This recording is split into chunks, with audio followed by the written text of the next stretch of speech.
उम्मीद करता हूँ आप सभी लोग एकदम स्वस्थ हैं, साथ ही बहुत अच्छे से अपनी पढ़ाई भी कर रहे होंगे।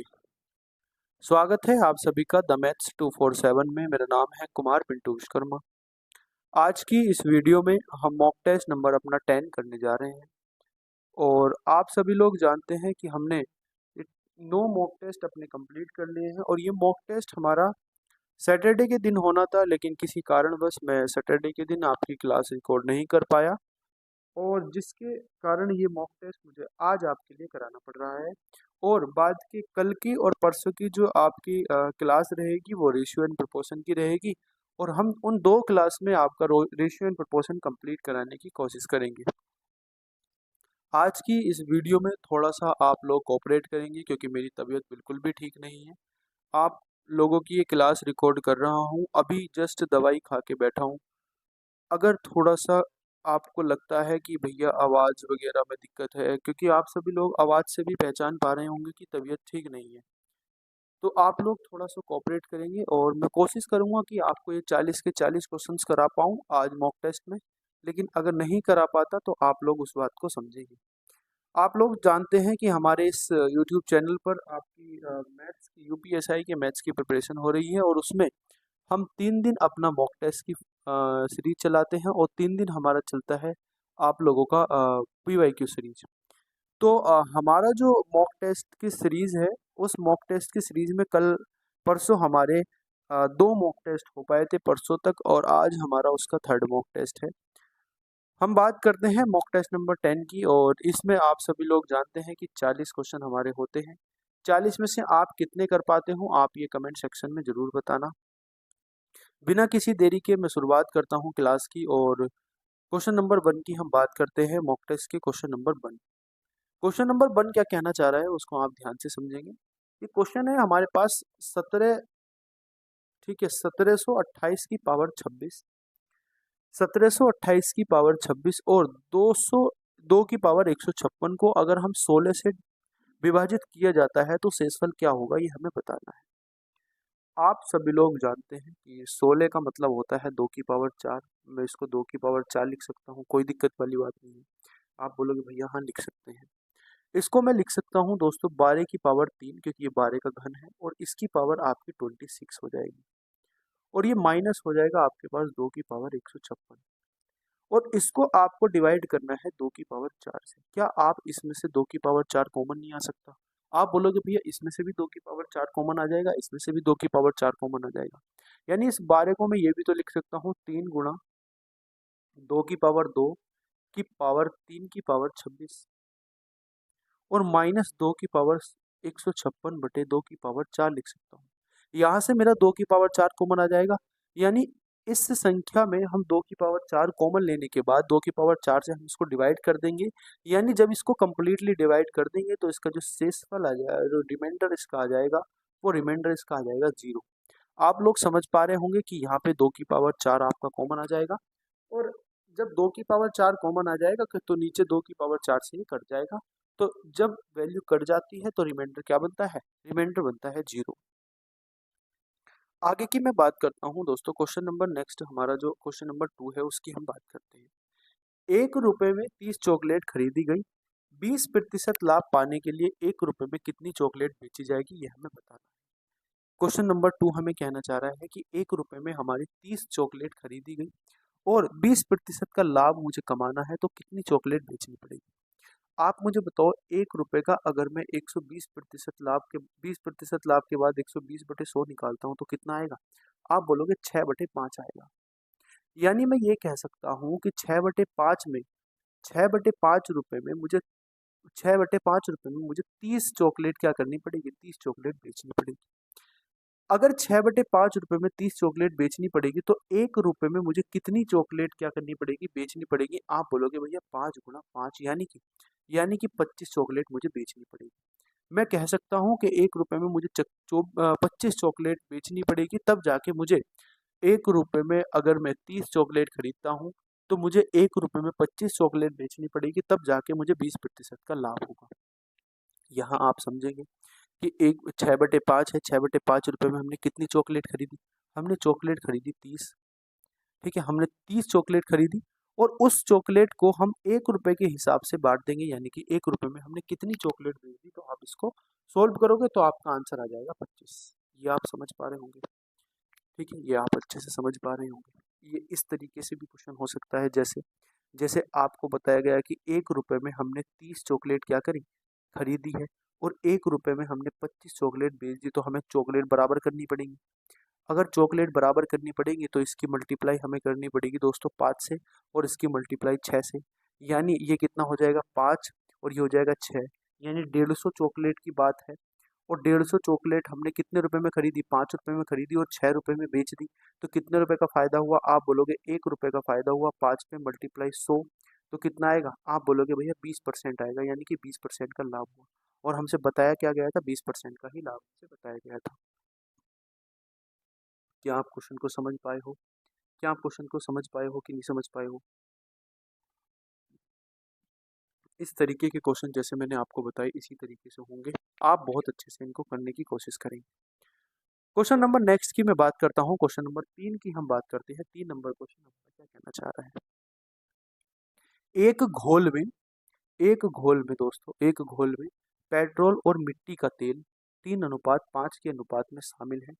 5:3 के अनुपात में बनाने के लिए घोल में 16 लीटर को पेट्रोल से बदलकर घोल में मिट्टी और तेल की मूल मात्रा का मान बताना कितना हो।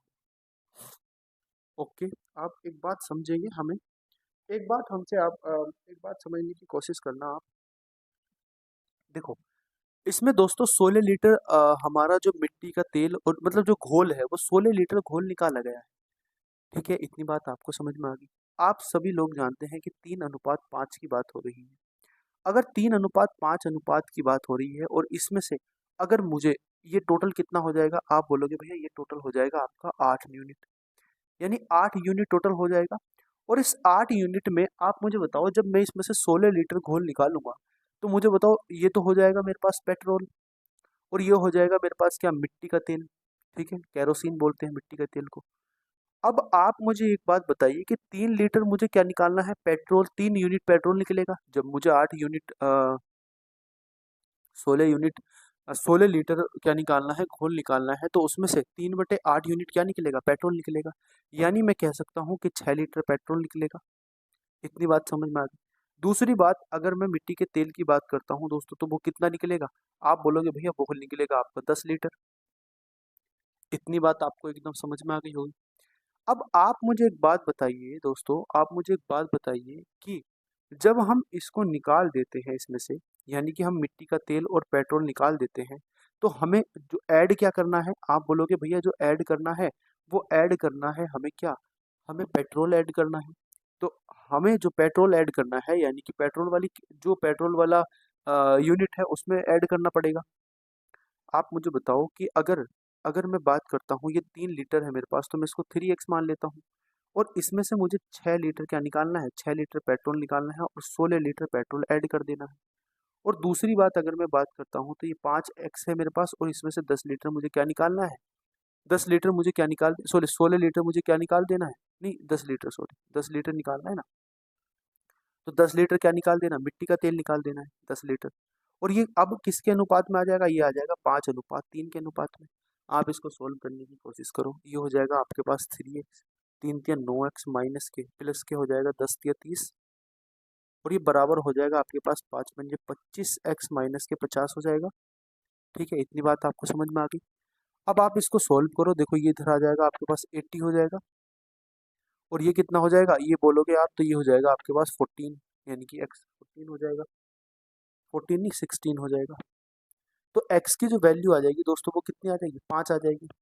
16×5 = 80 होता है ना, तो x की वैल्यू 5 आ जाएगी। ये पूछा क्या गया है, घोल में मिट्टी का तेल मूल मात्रा में कितना था।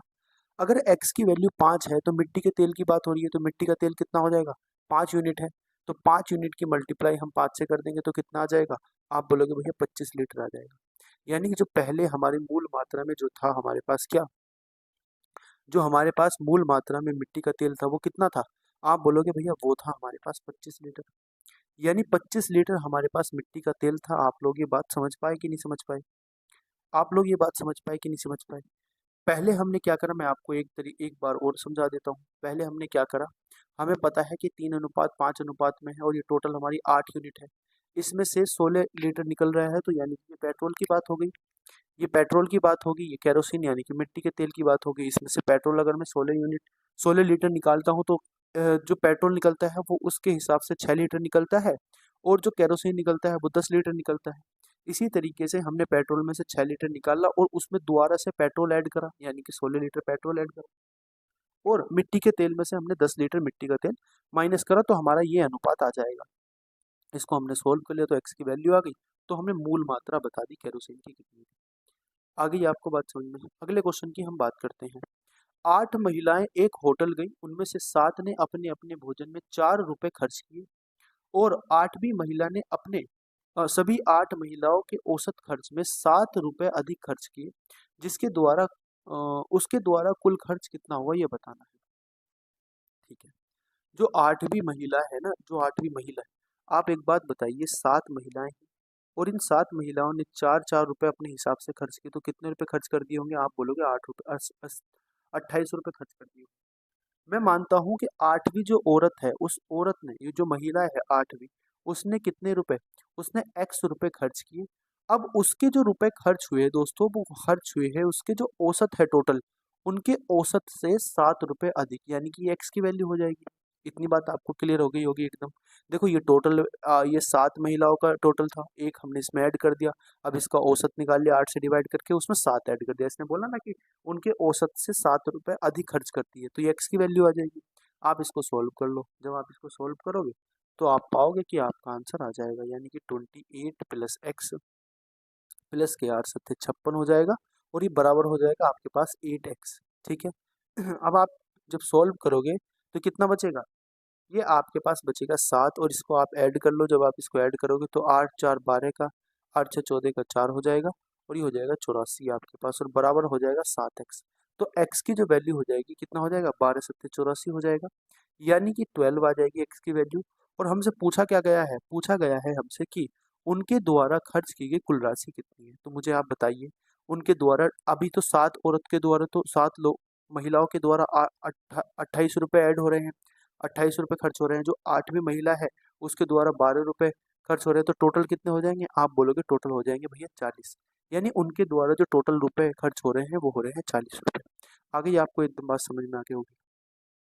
अगले क्वेश्चन की मैं बात करता हूँ दोस्तों। क्वेश्चन नंबर हमारे पास है 5। विपरीत दिशा में चल रही दो ट्रेन क्रम से 30 मिनट और 30 सेकंड और 20 सेकंड में एक खंभे को पार करती है। विपरीत दिशा में ना, एक दूसरे के विपरीत दिशा में चल रही है। तो विपरीत दिशा का क्या होता है? जब विपरीत दिशा में ट्रेन चलती है तो जो रिलेटिव स्पीड होती है ना, तो रिलेटिव स्पीड ऐड हो जाती है दोस्तों, है ना।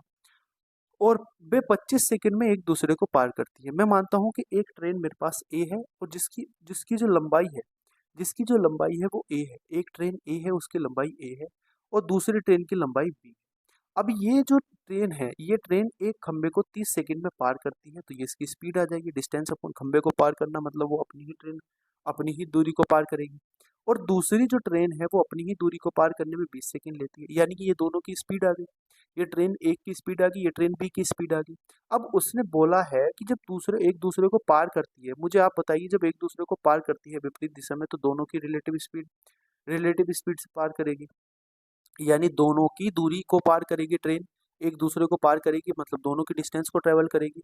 और कितने सेकंड लेती है? 25 सेकंड लेती है, यानी कि ये टोटल रिलेटिव स्पीड हो जाएगी आपकी। डिस्टेंस अपॉन टाइम कितना हो जाएगा? स्पीड हो जाएगी, और ये भी distance upon time, distance upon time. आप मुझे बताओ, जो ट्रेन होगी, ट्रेन की जो रिलेटिव स्पीड होगी, यानी कि जो इनकी स्पीड का सम होगा, वो तो बराबर होगा।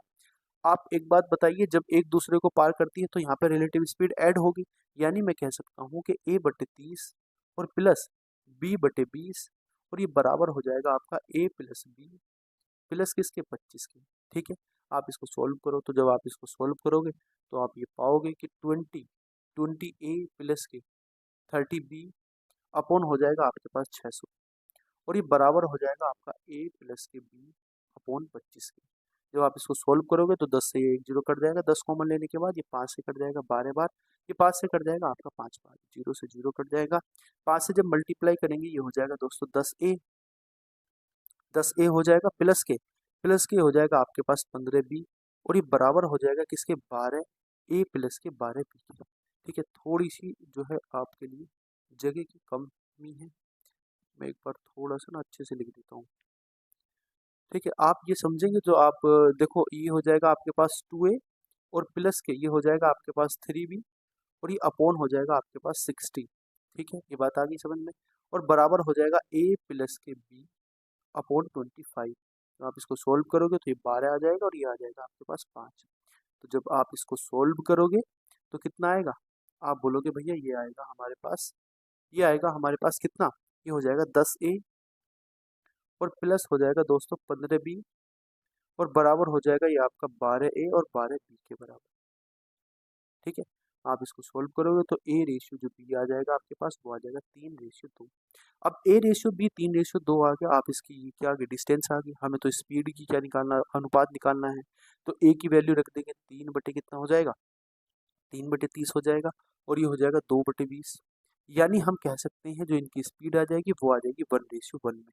इनकी जो स्पीड आ जाएगी आप लोग देखेंगे, आप लोग ये समझेंगे कि इनकी जो स्पीड आ जाएगी दोस्तों वो 1:1 में आ जाएगी। जब हम यहाँ पे वैल्यू रखेंगे ना, ए और बी की वैल्यू यहाँ रखेंगे तो कितना आएगा, ये हो जाएगा देखो 3/30। पेन में भी ना आज थोड़ी सी दिक्कत सी हो रही है इसमें। तो ये हो जाएगा, इनकी स्पीड की हमें क्या निकालना, रेशियो निकालना, तो 1:1 इसका आंसर आ जाएगा। यानी ए ऑप्शन आपका इसका सही उत्तर हो जाएगा। आगे की मैं बात करता हूँ दोस्तों, क्वेश्चन नंबर हमारे पास है 6।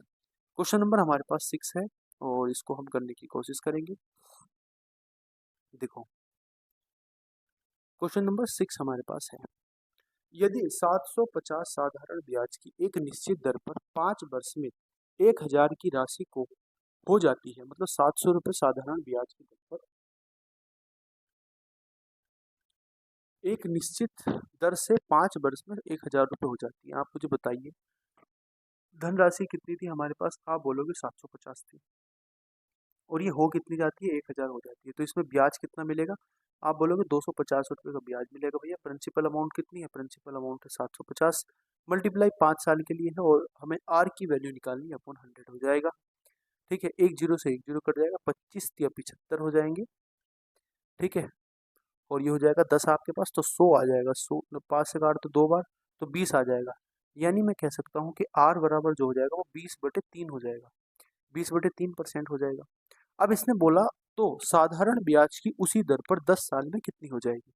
तो आप बताइए कि प्रिंसिपल अमाउंट कितनी है, प्रिंसिपल अमाउंट है भैया हमारे पास 750 और मल्टीप्लाई 10 साल की बात हो रही है और 20/3/100 हो जाएगा, ये ब्याज आ जाएगा 10 साल में। एक जीरो से एक जीरो, इस वाले एक जीरो से इस वाला एक जीरो, ये कट जाएगा आपका 25 बार। तो कितना हो जाएगा, 25 दूनी 50 यानी कि 500 रुपये का आपका ब्याज हो जाएगा। तो आपके जो धनराशि हो जाएगी वो कितनी हो जाएगी, वो हो जाएगी दोस्तों कितनी, 500 रुपये ये हो गया और 750 ये हो गया। तो आप जब इसको ऐड करोगे 750 को तो कितना आएगा, 1250 आपका सही उत्तर आ जाएगा। 1250 आपका सही उत्तर हो जाएगा। ठीक है, 1250 आपका सही उत्तर हो जाएगा। आगे की मैं बात करता हूँ, क्वेश्चन नंबर 7 मेरा क्या कहना चाह रहा है। क्वेश्चन नंबर 7 कहना चाह रहा है, दो संख्याओं का योग 150 है, यदि एक का 1/4 अन्य के 1/6 हिस्से से 5 अधिक है। देखो दो संख्याओं का योग क्या है, मैं x मान लेता हूँ, एक संख्या एक y मान लेता हूँ, इनका योग दे रखा है 150। पहली संख्या का 1/4 x का 1/4 यानी कि x बटे कितना, x बटे हमारे पास 4, अन्य संख्या के 1/6 हिस्से से 5 अधिक है। अन्य संख्या जो है उसके 1/6 हिस्से से यानी कि 12/6 से 5 अधिक है 5। तो आप इसको छोटी संख्या को निकाल लीजिए। आप जब सोल्व करोगे तो आप पाओगे कि 6x बराबर हो जाएगा आपके पास कितना, 6x बराबर हो जाएगा आपके पास देखो 4 बाई हो जाएगा और ये हो जाएगा 3 चौक 12, 3 चौक 12 हो जाएगा ना, क्योंकि ये 30 होगा यहाँ पे, 3 चौक 12 120 हो जाएगा। ठीक है, आप इसको सोल्व कर लो, इक्वेशन हो जाएगी आपके पास 6x माइनस के 4y बराबर 120 हो जाएगा और ये हो जाएगा x प्लस के y बराबर हो जाएगा आपके पास 150। 4 से इसकी मल्टीप्लाई कर दो, 4 से मल्टीप्लाई करेंगे तो 4 हो जाएगा, ये भी 4 हो जाएगा।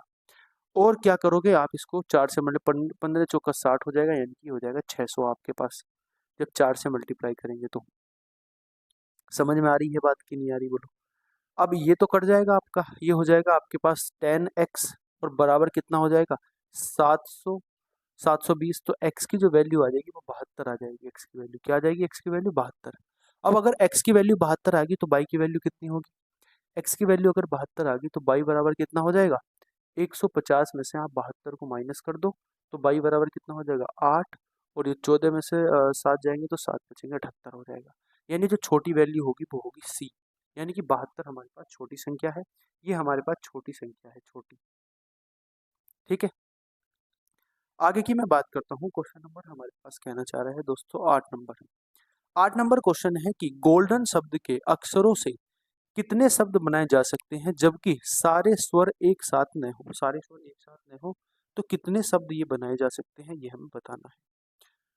देखो, आप लोग समझते हैं कि दो तरीके से ये क्वेश्चन हो सकता है। ये कितने अक्षर है आप बोलोगे? ये है आपके पास 6 अक्षर, है ना? ये आपके पास 6 अक्षर है, तो फैक्टोरियल 6 इसका आंसर हो जाएगा, यानी कि फैक्टोरियल 6 इसका उत्तर हो जाएगा।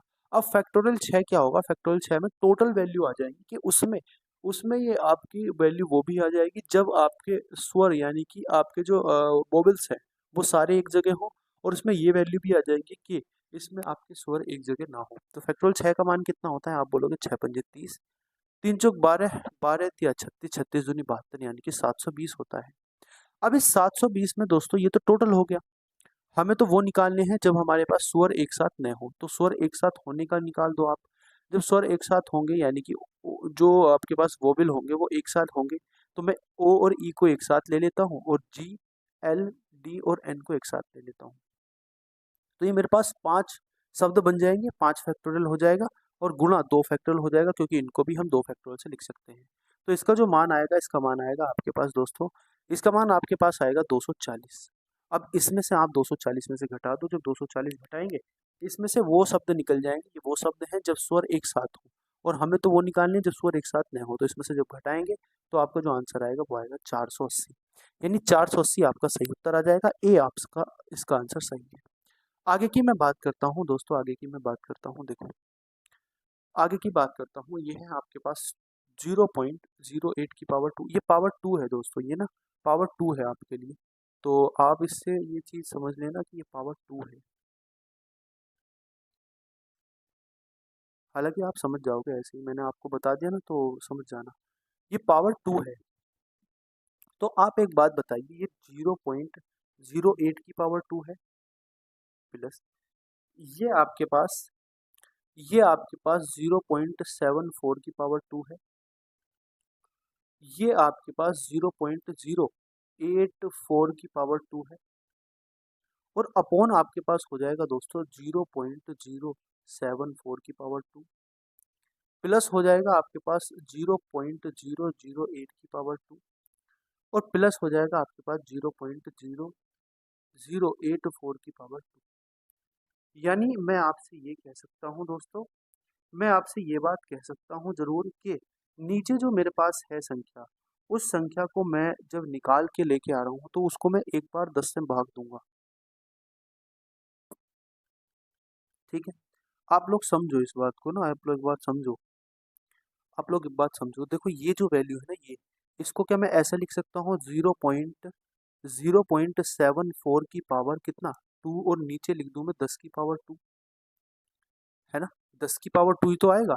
आप जब इसको सॉल्व करोगे तो आप इसको जब आप इसको ऐसे ऐसे आप इसको समझ लीजिए।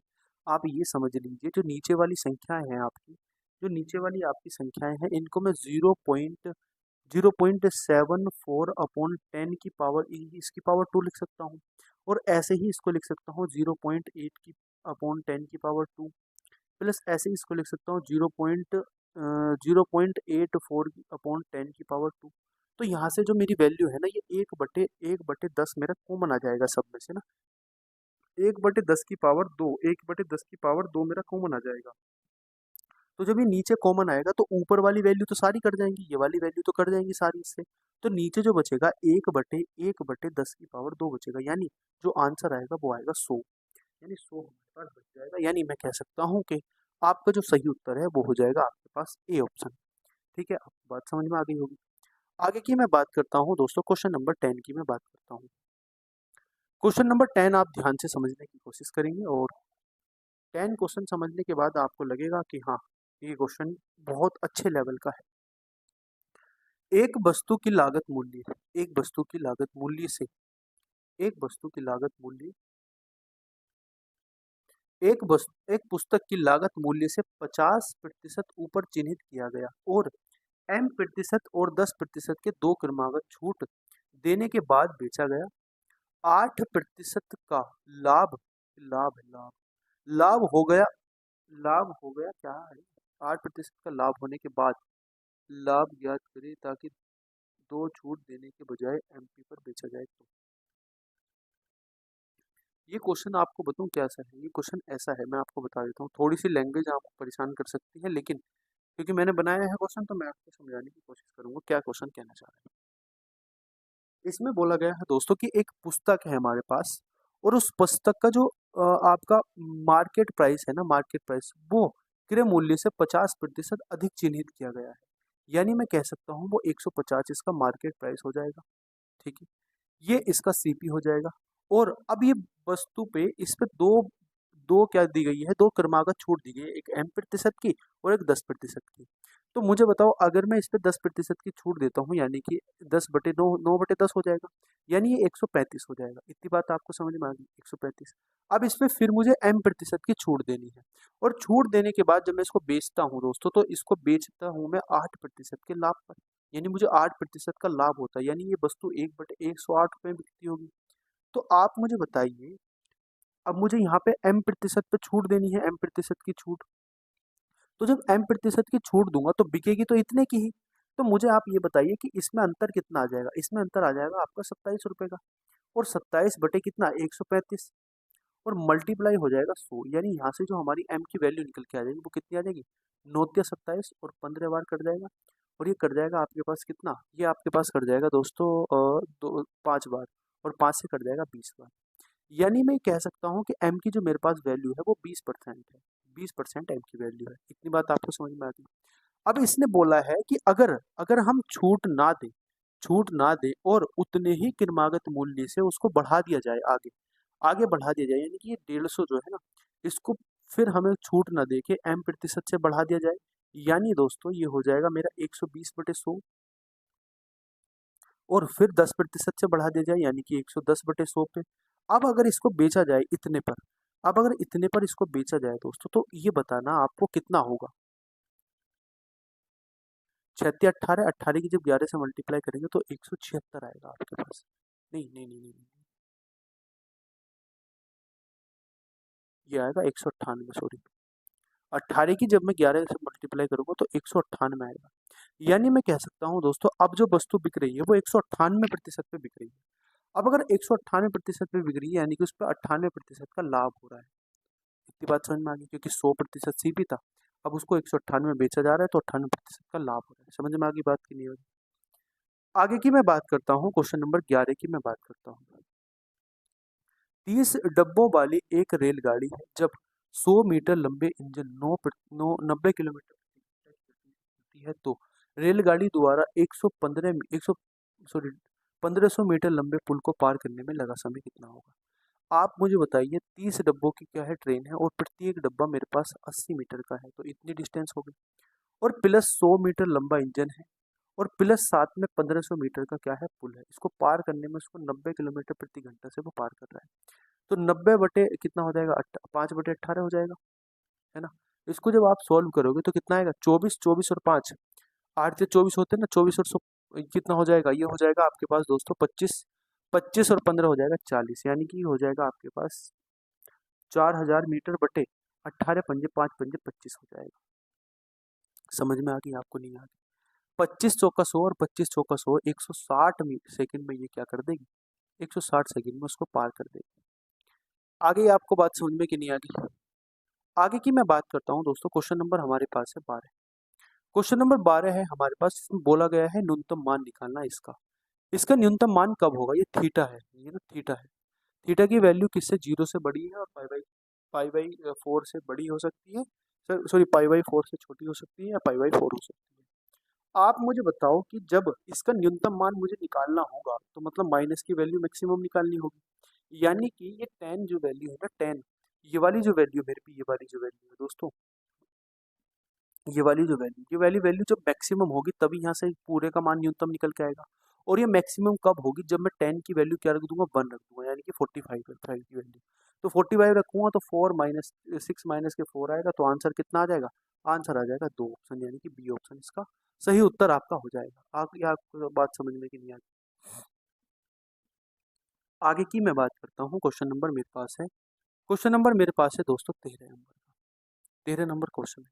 सफेद चीनी का क्रय मूल्य 8 माइनस के एक्स माइनस के 8 है, 8 रुपये प्रति किलोग्राम, और भूरी चीनी का क्रय मूल्य 8 प्लस के एक्स प्लस के कितना, एक्स प्लस के 13 प्रति किलोग्राम है। सफेद और भूरी चीनी की क्रम से 2:1 में मिलाया जाता है, तो मिश्रण को x प्लस 9/2% के लाभ पर 50 रुपये में बेचा जाता है।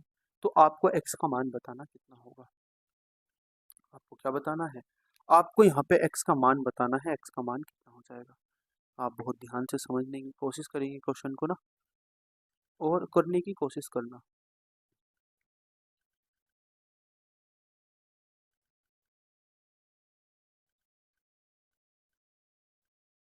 है ना। देखो समझो, आप एक बात समझो, ये सफेद चीनी का क्रय मूल्य कितना है, x माइनस के 8 है, x माइनस के 8 है, x माइनस के 8 है। और जो भूरी चीनी है उसका क्रय मूल्य कितना है, x प्लस के 13 है, x प्लस के 13 है। आप समझो, इनको जो मिलाया गया है वो 2:1 में मिलाया गया है। मैं मान लेता हूँ इसको 2 यूनिट मिलाया गया है और इसको 1 यूनिट मिलाया गया है। ठीक है, आगे बात समझो। अब आप एक बात मुझे बताइए कि जो टोटल आ जाएगा, ये टोटल कितना हो जाएगा, ये हो जाएगा आपके पास कितना, ये हो जाएगा 2x और माइनस के 16 प्लस, आप इसको ऐड करो, देखो ये टोटल पैसा खर्च हुआ, ये टोटल पैसा खर्च हुआ, और कितने यूनिट लिया, नीचे औसत निकल के आ जाएगा, ये हो जाएगा x और प्लस के हो जाएगा 13, और बटे कितना हो जाएगा, बटे हो जाएगा 3, यानी ये जो मेरा मान निकल के आ जाएगा वो निकल के आ जाएगा कितना, ये निकल के आ जाएगा 3x, 3x माइनस के 16 माइनस के 3, 3x माइनस के 3/3 हो जाएगा, 3/3 हो जाएगा, यानी मैं कह सकता हूँ कि x माइनस के 1 हो जाएगा, यानी x माइनस के 1 क्या हो जाएगा, क्रय मूल्य हो जाएगा। अब उसको इतने लाभ पर बेचा जा रहा है कह सकते हैं कि x माइनस के 1 इंटू उसको कितने लाभ पे बेचा जा रहा है, उसको बेचा जा रहा है दोस्तों प्लस, प्लस बेचा जा रहा है x माइनस के 1 इंटू एक्स माइनस के 1 इंटू एक्स प्लस के 9/2, 2 की परसेंटेज पे बेचा जा रहा है, और बराबर हो जाएगा 50। अब आप x की ऐसी वैल्यू रखो जिससे ये 50 बन जाए। आप अगर x की वैल्यू रखते हो कितनी, आप अगर x की वैल्यू रखते हो 41, 41 अगर आप x की वैल्यू रखते हो दोस्तों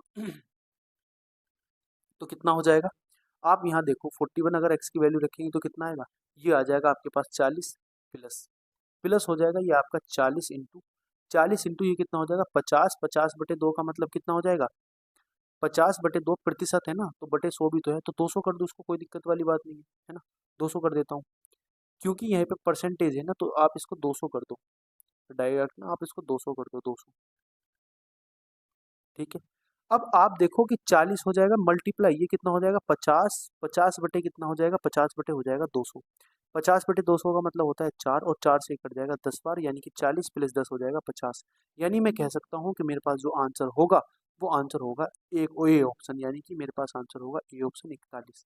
यहाँ पे जो एक्स की वैल्यू निकल के आएगी वो 41, हमने हिट एंड ट्रायल से ही करके देख लिया कि हिट एंड ट्रायल से ये कौन सी इक्वेशन को फॉलो करना है, हम उसके हिसाब से इसका आंसर ले आए 41। हाँ जी, नेक्स्ट क्वेश्चन की हम बात करते हैं। नेक्स्ट क्वेश्चन देखो क्या कहना चाह रहा है, एक प्लेटफॉर्म पार करने में 1 मिनट का समय लेती है, ट्रेन को उस पुल को पार करने में कितना समय लगेगा जिसकी लंबाई ट्रेन की लंबाई से 2 गुनी या प्लेटफॉर्म की लंबाई से 3 गुनी है, प्लेटफॉर्म की लंबाई 3 गुनी है। तो आप एक बात समझे,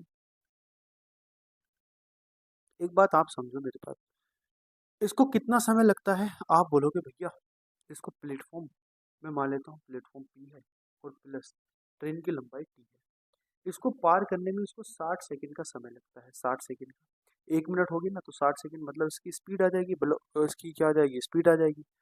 अब इसने बोला है कि जो प्लेटफॉर्म है, या तो प्लेटफॉर्म 2 गुना है, या तो भाई 2 गुना है किसके, 2 गुना है ट्रेन के, है ना, या तो 2 गुना है ट्रेन के। तो ट्रेन की लंबाई या तो मैं कह दूँ 2t, या बराबर मैं कह दूँ कितने प्लेटफॉर्म के, यानी कि या तो 3 गुना है प्लेटफॉर्म के, यानी 3p कह सकता हूँ। तो यहाँ से मैं p का मान निकाल सकता हूँ, p बराबर 2/3t आ जाएगा। ये बात आपको समझ में आ रही कि नहीं आ रही? बोलो, ये बात आपको समझ में आ रही है कि नहीं आ रही? अब एक बात मुझे बताइए, इसने बोला है कि platform plus train plus platform, पुल जो है हमारे पास, पुल की लंबाई कितनी है? पुल की लंबाई है आपके पास 2t के बराबर। 2t के बराबर है ना? जो दूसरा प्लेटफॉर्म ये पार करवा रही है उसकी जो लंबाई है वो 2 गुना ट्रेन के बराबर है, तो 2t के बराबर। अपन कितना समय लगता है आप मुझे बताओ, कितना वेलोसिटी लगेगी आपको? उसकी वेलोसिटी लगेगी b, यानी कि जो स्पीड हो जाएगी, सॉरी b, मैं इसको स्पीड मान लेता हूँ। स्पीड को b ना मान के ना यहाँ s मानो आप, कोई दिक्कत वाली बात नहीं है। s मान लो आप यहाँ पे, ये s हो जाएगी उसकी स्पीड, ये इसकी स्पीड s हो जाएगी। इतनी बात आपको समझ में आ गई? अब एक चीज़ मुझे आप बताओ, यहाँ से एक चीज़ आप मुझे बताओ, ये जो हो जाएगा आपका, ये हो जाएगा 3t अपॉन कितना, 3t अपॉन s हो जाएगा, है ना? ये भी तो हो जाएगा 3t अपॉन s। अब t की जो वैल्यू है, t की वैल्यू कितनी है? t की जो वैल्यू दी हुई है वो कितनी दी हुई है? भाई t की जो वैल्यू दी हुई है वो कितनी दी हुई है? आप समझोगे जो, मैं एक काम करता हूँ, मैं स्पीड की वैल्यू यहाँ रख देता हूँ। आप ये समझोगे 3t अपॉन स्पीड कितना है? स्पीड है 2p, p p into p plus T upon कितना हो जाएगा? 60 हो जाएगा। ये बात आपको एकदम क्लियर हो गई होगी। अब आप मुझे एक बात बताइए, अगर मैं p की वैल्यू रख देता हूँ यहाँ पे, p की वैल्यू मैं रख देता हूँ 3/2t, कोई दिक्कत वाली बात नहीं है। p की वैल्यू आप रख दो, क्योंकि हमें तो एक ही टर्म में लेके जाना है आंसर। देखो, ये हो जाएगा आपके पास 3t अपॉन, ये कितना हो जाएगा? ये हो जाएगा आपके पास इंटू हो जाएगा आपके पास 60, क्योंकि 60 ऊपर पहुंच जाएगा। नीचे कितना हो जाएगा? p बराबर हो जाएगा 2/3t, 2/3t हो जाएगा। 2 अपॉन कितना हो जाएगा? 2/3 इंटू टी हो जाएगा, और प्लस हो जाएगा आपके पास ये टी। ठीक है, आप इसको सोल्व करने की कोशिश करो। ये हो जाएगा 3t इंटू कितना हो जाएगा? 60 अपॉन, ये समय है, ये समय लग रहा है, टाइम टी लग रहा है, टाइम। ठीक है, अब ये कितना हो जाएगा आपके पास? ये हो जाएगा आपके पास दोस्तों कितना हो जाएगा? 5t, 5t हो जाएगा ना? ठीक है, 5t हो जाएगा, और इंटू हो जाएगा, अपॉन हो जाएगा आपके पास कितना? 3, तो 3 की मल्टीप्लाई ऊपर कर दो, टी से टी कट जाएगा, 5 से कट जाएगा, ये 12 बार, तो 12 नंबर कितना होते हैं? 108, यानी कि 108 सेकंड उसको लगेगी। 108 सेकंड उसको लगेगी वो पार करने में, 108 सेकंड उसको लगेगी। उम्मीद करूंगा आपको ये क्वेश्चन समझ में आया होगा। थोड़ा सा टिपिकल था, लेकिन मैंने समझाने की पूरी कोशिश की है। क्वेश्चन नंबर 15 की हम बात करते हैं। क्वेश्चन नंबर 15 हमारा क्या कहना चाह रहा है? एक परीक्षा में 12 छात्रों का माध्यमान, यानी कि उनका जो औसत है वो कितना है? 52.5 है। बाद में जांच में पता चलता है कि दो छात्रों को अंक, जो एक तो 45 थे और एक के थे 51, बदलकर 40 और 62 कर दिए गए हैं। छात्रों का सही मान कितना होगा ये बताना। आप मुझे बताओ, इसको आप ऐड करो, कितने लिखे गए हैं और कितने लिखे जाने थे, ये आप ऐड करो। लिखे कितने जाने थे? जांच करने पर दोनों छात्रों के अंक ये बदलकर ये लिखे गए, यानी कि ये जाने थे। ये हो जाएगा 6, और ये हो जाएगा आपके पास 96 लिखा जाना था, और लिखे कितने गए? लिखे गए 102 लिखे गए। ठीक है, 96 लिखे जाने थे, लेकिन लिखे गए 102। अब इसका अंतर निकालो आप, कितना हो जाएगा? इसका अंतर हो जाएगा दोस्तों 6, यानी कि 6 अधिक लिखे गए। 6 जो मान था उसका 6 मान अधिक लिखा गया है, तो 6 मान आप 12 लोगों में डिवाइड करोगे, तो 12 में डिवाइड करोगे 0.5 आएगा। यानी जो मान है आपका, जो माध्य मान है, इसमें से आपको 0.5 माइनस करना पड़ेगा। जब 0.5 माइनस करेंगे तो ये आ जाएगा। मैंने यहाँ डेविएशन का फॉर्मूला लगाया है, तो ये कितना आ जाएगा? रुकना, बाद में जांच करने पर दो छात्रों के इतने से बदलकर इतने कर दिए गए। ओके ओके ओके, इतने कर दिए गए ना, तो बढ़ाए गए हैं, सॉरी बढ़ाए गए। तो जब बढ़ाए गए हैं तो ऐड हो जाएगा, माफी चाहूंगा दोस्तों, ये ऐड हो जाएगा। तो जब ऐड हो जाएगा तो ये आपके पास 53 आ जाएगा औसत। समझ पा रहे हो आप? यहाँ पे डेविएशन हमने लगाया है। हमने लिखे कितने गए हैं? लिखे गए हैं 96 टोटल। टोटल 96 से सम लिखा गया है, लेकिन बढ़ा के हमने कितना लिख दिया? बढ़ा के लिख दिया 102। बढ़ा के कितना लिख दिया है? 102 लिख दिया है। अब इस 102 लिखने पर कितना बढ़ा? पहले से कितना बढ़ गया? आप बोलोगे पहले से तो बढ़ गया भैया, वो पहले से बढ़ गया 6, यानी कि 6 हर एक में डिवाइड होगा, 12 लोगों में डिवाइड होगा तो 0.5 आएगा। अब 0.5 आएगा तो यानी कि इसका डेविएशन लगा देंगे, 0.5 ऐड कर देंगे कितने में, 52.5 में। आज क्लास थोड़ी सी आपको कम इंटरेस्टेड लग सकती है, कम एनर्जेटिक लग सकती है। तबीयत बिल्कुल ठीक नहीं है दोस्तों, और मैं आप लोगों से भी ये कहना चाहूँगा क्योंकि इस टाइम पे वायरल चल रहा है, और आप लोग प्लीज़ अपना ध्यान रखें, है ना, क्योंकि एग्ज़ाम, मैं आपसे ये बता देना चाहता हूँ, एग्ज़ाम जो आपका होगा वो नवंबर एंड या दिसंबर की स्टार्टिंग में आपका एग्ज़ाम हो जाएगा। इस बात की मतलब पुख्ता सबूत है आपका, जो मैं आपको बता रहा हूँ कि एग्ज़ाम की जो डेट है ना आपकी, वो लगभग लगभग आपके जो नवंबर के या तो एंड में या आपके दिसंबर की स्टार्टिंग में आपका जो एग्ज़ाम है वो हो जाएगा। तो आप उसी तरीके से अपनी जो प्रिपरेशन है उसको लेके चलना प्लीज़, ठीक है। और अपना जो है तबीयत का बहुत ज़्यादा ध्यान रखना है, ठीक है। बात करते हैं 16 नंबर क्वेश्चन की। 70 लीटर के 1 बिलियन में अल्कोहल और पानी का जो अनुपात है वो 5:2 है। अनुपात को उल्टा करने के लिए कितना पानी मिलाना पड़ेगा? देखो 5 अनुपात कितना है, 5:2 है, और अनुपात को उल्टा कर रहे हैं यानी कि 2:5 कर रहे हैं। ये अल्कोहल है, ये अल्कोहल है दोस्तों, और ये है वाटर यानी कि पानी है। आप मिला क्या रहे हैं उल्टा करने पे, बिलियन में कितना पानी मिलाया जा रहा है, यानी वाटर मिला रहे हैं। तो अल्कोहल तो सेम रहना है, तो अल्कोहल को सेम करना पड़ेगा, यहाँ 5 से मल्टीप्लाई करनी पड़ेगी, यहाँ 2 से मल्टीप्लाई करनी पड़ेगी। यानी ये हो जाएगा आपके पास 10, ये हो जाएगा आपके पास 10, ये हो जाएगा दोस्तों आपके पास 4, और ये हो जाएगा दोस्तों आपके पास 25। यानी मैं कह सकता हूँ कि 4 से 25 बढ़ाने के लिए कितना ऐड करा?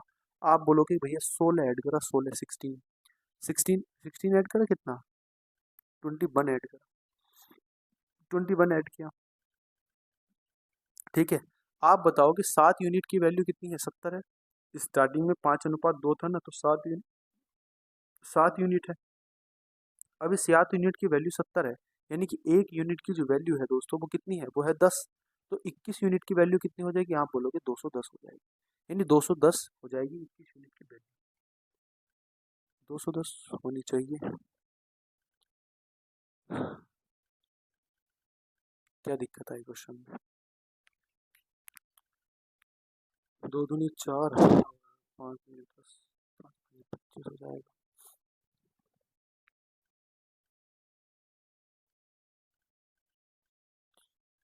हम्म, 14, तो 5 आ जाएगा, 21 पंजे 105 आएगा। माफ़ी चाहूँगा दोस्तों, ये ना थोड़ी सी गड़बड़ हमसे हुई है। ये जो हमारा अनुपात बन गया ना, ये अनुपात बन जाएगा आपका 10:14, 10:4 बन जाएगा, यानी कि 10:4 का मतलब हो जाएगा 14, यानी कि 14 यूनिट जो हो जाएगा ना, 14 यूनिट, ये 14 यूनिट है बराबर आपके 70 के। 14 यूनिट किसके बराबर है? 14 यूनिट है दोस्तों 70 के बराबर। तो आप यहाँ से 1 यूनिट की वैल्यू निकाल लेंगे, 1 यूनिट की जो वैल्यू आ जाएगी, 1 यूनिट की जो आपकी वैल्यू आ जाएगी वो आ जाएगी दोस्तों 5। जब 1 यूनिट की 5 वैल्यू आ जाएगी आपके पास दोस्तों, तो 21 यूनिट की वैल्यू कितनी आ जाएगी? आप बोलोगे भैया 21 यूनिट की वैल्यू आ जाएगी हमारे पास, 21 यूनिट की वैल्यू आ जाएगी हमारे पास 105, 21 पंजे 105 होते हैं, यानी हम कह सकते हैं बी ऑप्शन हमारा इसका सही उत्तर हो जाएगा। आगे बात समझ में कि नहीं आगे? आगे की मैं बात करता हूँ, क्वेश्चन नंबर 17 हमारा जो है उस पर हम बात करते हैं। शिवा शिवाजी और प्रभु की आयु जो है 11:7 के अनुपात में है। 8 वर्ष बाद उनकी आयु का अनुपात 15:11 हो जाता है। उनकी आयु का अंतर बताना कितना होगा? देखो 11:7 है, तो मैं इसको 11x और 7x मान लेता हूँ, कोई दिक्कत वाली बात नहीं। इसमें 8x, 8 साल जोड़े और इसमें भी 8 साल जोड़े, तो इनका जो अनुपात हो जाता है वो 15:11 हो जाता है। 11 11 121x हो जाएगा, प्लस 11 88 हो जाएगा, और ये बराबर हो जाएगा दोस्तों 15 7 105, 15 7 105 हो जाएगा, 15 7 105 हो जाएगा, और 15 8 हो जाएगा दोस्तों 120 हो जाएगा, है ना। आप इसको जब आप इसको माइनस करोगे तो ये बचेगा आपके पास 16, और ये आपके पास बचेगा दोस्तों कितना, 12, और ये हो जाएगा आपके पास 32। यानी एक्स की जो वैल्यू आ जाएगी वो आ जाएगी 2 यूनिट, एक्स की वैल्यू 2 आ जाएगी। अब इनकी आयु का अंतर बताना, आयु का अंतर कितना है, 4 है। आयु का अंतर कितना है, 4 है, तो 4 में मल्टीप्लाई 2 से कर देंगे कितना आ जाएगा, 8 आ जाएगा, 8। 8 जो साल है इनकी आयु का अंतर है, अंतर अंतर है इनका, है ना। आगे ही आपको बात समझ में, आगे के क्वेश्चन की मैं बात करता हूँ। क्वेश्चन नंबर मेरे पास है 18। एक फल विक्रेता अपने 30% 30% सेब बेचता है और उसमें से 2 सेब रास्ते में खा लेता है। अब उसकी टोकरी में 208 सेब बचते हैं।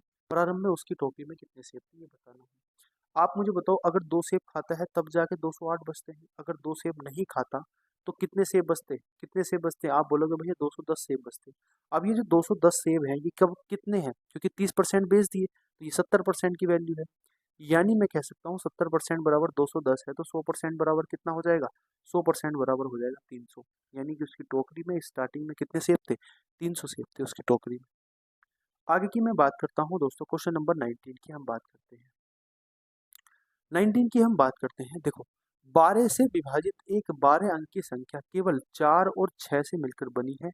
ऐसी सबसे बड़ी संख्या बताइए जिसमें जिसमें 6 मतलब उसमें कितने 6 की संख्या है, संख्या में 6 की संख्या ज्ञात कीजिए। ज्ञात है, ज्ञात, सात नहीं, ज्ञात।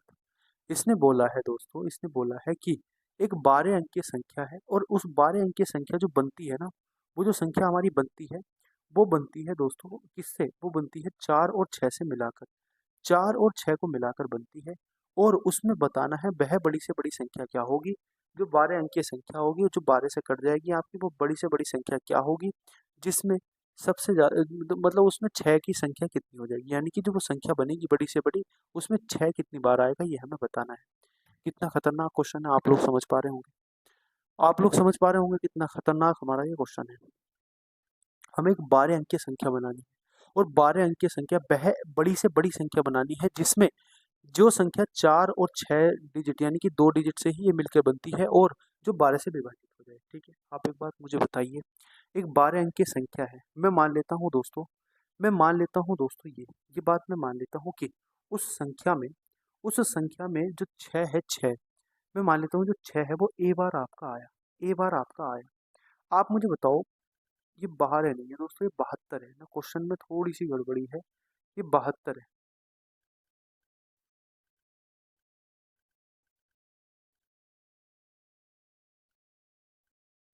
जो संख्या है ना वो 72 है, 72 से कटनी चाहिए।